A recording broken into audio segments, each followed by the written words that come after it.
జరిగింది. జరిగిన తర్వాత జనరల్‌గా కేసు నమోదవుతుంది. ఏంటి అనేది ఆ ప్రొసీజర్ పోలీసులు చూసుకుంటారు. కానీ ఇక్కడ సీదిరి అప్పలరాజు గారు వారి కుమారుడిని తప్పించాలి అనే దాంట్లో భాగంగా వేరే వ్యక్తిని తీసుకొచ్చి ఈ కేసులో పెట్టించి వారి కుమారుడిని తప్పించాలి అని అనుకున్నప్పుడు పూర్తిగా ఆధారాలు సేకరించారు, సీసీ ఫుటేజ్ తీశారు. అప్పుడు కేసు నమోదైంది. ఆ తర్వాత వారి మీద కూడా కేసు నమోదైంది. ఇది విషయం. దీనికి సంబంధించి సీదిరి ఇప్పటివరకు జగన్మోహన్ రెడ్డి గారు కూడా స్పందించారు. సో మీరేం చెప్తారు సార్?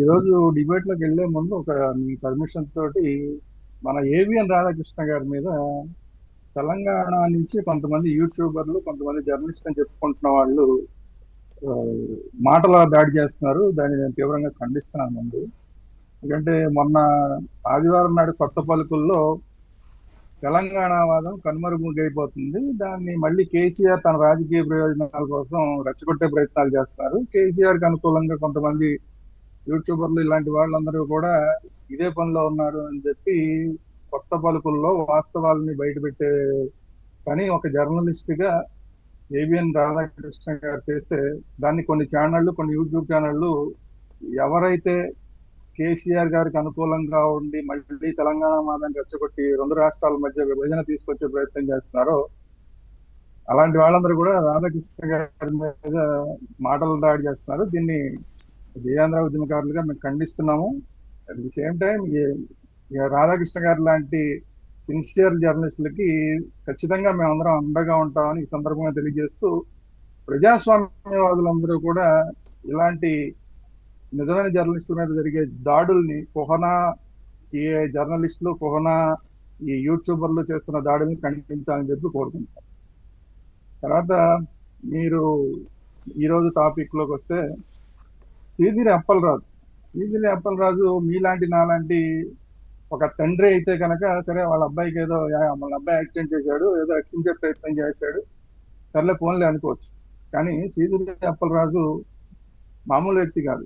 అవును, అతను ఒక మంత్రిగా పనిచేసిన వ్యక్తి, బాధ్యతాయుతంగా ఉండాల్సిన వ్యక్తి, చట్టాన్ని, ప్రజాస్వామ్యాన్ని గౌరవిస్తానని చెప్పి పదవులు అనుభవించిన వ్యక్తి, ఈరోజు అదే చట్టాన్ని అపహాస్యం చేసేలాగా, చట్టానికి ఏదో కళ్ళకు గంతలు ఉంటాయని చెప్పి గతంలో ఎప్పుడో చెప్పేవాళ్ళు, ఇప్పుడు ఆ రోజులు పోయినాయి. ఇంకా గంతలు ఉన్నాయనుకుని ఆ గంతల మాటన కనబడకుండా చేసే ప్రయత్నం, వాళ్ళ అబ్బాయిని రక్షించుకునే ప్రయత్నం చేయడంలో ఇంకా కొన్ని తప్పులు చేశాడు. ఇప్పుడు జగన్మోహన్ రెడ్డి గారు ఇందాక మీరు మాట్లాడింది వినిపించారు, 18 ఏళ్ల కుర్రాడు ఏదో జరుగుతూ ఉంటాయి, ఓకే. కానీ అదే 18 ఏళ్ల కుర్రాడిని రక్షించడానికి మాజీ మంత్రి గారు చేసిన దుర్మార్గం ఏంటి? అదే వయసులో ఉన్న ఇంకొక కుర్రాడిని బలి చేసే ప్రయత్నం చేశాడు. ఇతన్ని కొడుకుని రక్షించుకునే ప్రయత్నం చేసినంత వరకు ఏం ఇబ్బంది లేదు.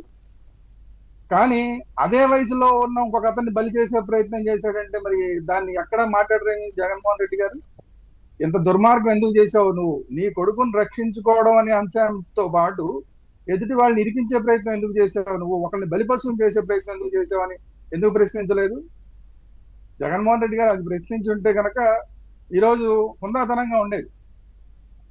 పోనీ అదే జగన్మోహన్ రెడ్డి గారు నిన్న వచ్చి విశాఖపట్నం వచ్చి ఏదో అక్కడ సముద్రంలో కొంతమంది గల్లంతయ్యారు, వాళ్ళ కుటుంబాలను పరామర్శించడానికి వచ్చారు.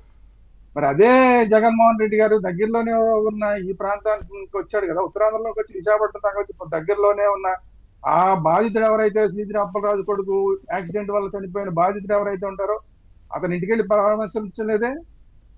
మా మంత్రి గారి అబ్బాయి వాళ్ళు తప్పు జరిగిపోయింది, చిన్న కుర్రాడు ఏదో చీకట్లో చూసుకోలేదు, ఏదో ఒకటి చెప్పి ఆ కుటుంబాన్ని పరామర్శించి ఆ కుటుంబానికి ఒక నష్టపరిహారాన్ని మీరు ఎందుకు ప్రకటించలేదు? మీ పార్టీ తరఫున, మీ మాజీ మంత్రి కొడుకు కదా చేసింది, మీ పార్టీ తరఫున మీరు, లేదంటే మీరు వ్యక్తిగతంగా మీరు ఒక నష్టపరిహారాన్ని ప్రకటించుంటే ఎంత బాగుండేది. అది చేయకుండా ఎంతసేపు యాక్సిడెంట్లు చేసిన వాళ్ళని, రేపులు చేసిన వాళ్ళని, మర్డర్లు చేసిన వాళ్ళని, లేదంటే రాముడిని తిట్టిన వాళ్ళని, లేదంటే యాంటీ సోషల్ ఎలిమెంట్స్ ని, ఇలాంటి వాళ్ళందరినీ ప్రతిసారి వెనకేసుకొచ్చే ప్రయత్నం చేస్తున్నారు తప్ప జగన్మోహన్ రెడ్డి గారు ఎక్కడా కూడా ప్రజాస్వామ్యబద్ధంగా ఒక ప్రతిపక్ష నాయకుడిగా వ్యవహరించట్లేదు. ఇది దుర్మార్గమైన విషయం. అదే మీరు చెప్పినట్లుగా అదే వయసున్న అదే చిన్నపిల్లని ఇంకొక ఆయన చెప్పిన భాషలో మాట్లాడుకుంటే ఆయన్ని కేసులో పెట్టించే ప్రయత్నం చేస్తున్నప్పుడు ఇది తప్పని చెప్పాలి కదా, మరి ఆ విషయాన్ని ప్రస్తావించాల. అదే కదా దుర్మార్గం. జగన్మోహన్ రెడ్డి గారి దుర్మార్గం అక్కడే బయటపడేది. అక్కడే కదా గొడ్డల పార్టీ అని పాపం మన ప్రతిపక్షాలన్నీ మాట్లాడేది, గొడ్డల పార్టీ అని మాట్లాడేది. అందుకనే ఇతన్ని రక్షించడం పోయి చనిపోయిన ఆయన చనిపోయాడు, ఇంకొక అతన్ని ఈ గొడ్డలతోనే ఇరికే ప్రయత్నం, ఇంకొక యువకుడి జీవితాన్ని బలి చేసే ప్రయత్నం. అంతే కదా వాళ్ళు చేసిన పని. అందుకే కదా వీళ్ళు ప్రతిపక్షాలు గొడ్డల పార్టీ అని మాట్లాడేది. ఊరికే మాట్లాడతారేంటి?